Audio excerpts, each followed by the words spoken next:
Hi అండి, welcome to my channel. ఎలా ఉన్నారు? అందరూ బాగున్నారా? నేనైతే చాలా బాగున్నానండి. ఈరోజు అయితే సూర్యకి లంచ్ బాక్స్కి అయితే స్వీట్ కార్న్ ఇంకా క్యారెట్ రైస్ అయితే చేస్తున్నాను అన్నమాట. దానికోసం అయితే ముందుగా ఆయిల్ వేడి చేసుకొని అందులో ఆవాలు జీలకర్ర వేయించుకోవాలి. అవి వేగిన తర్వాత ఉల్లిగడ్డ, పచ్చిమిర్చి, క్యారెట్, స్వీట్ కార్న్ అవన్నీ కూడా ఒలిచి వేసుకోవాలి. ముందుగా అయితే స్వీట్ కార్న్ ఉడకబెట్టింది కాదండి, నార్మల్గానే ఒలిచి వేసాను. చాలా తొందరగానే మగ్గిపోతుంది.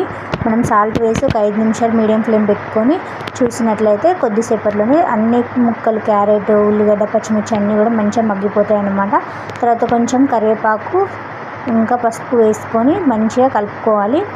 తర్వాత అయితే ముందుగా ఉడికించి పెట్టుకున్నటువంటి రైస్ అంతా వేసి కూడా చక్కగా కలుపుకోవాలి. మనం ఇందులో కారం ఏమీ యాడ్ చేయము, పచ్చిమిర్చి నుంచే వస్తుంది కారం అంతా కూడా. తర్వాత కొంచెం కొత్తిమీర, నిమ్మకాయ పిండేసుకొని సర్వ్ చేసుకుంటే సరిపోతుంది. సూర్యకి ఈరోజు లంచ్ బాక్స్ అయితే ఇది పెట్టాను. మీకు ఎలా అనిపించిందో కామెంట్ చేయండి. ఉంటాను, ఇంకా బాయ్.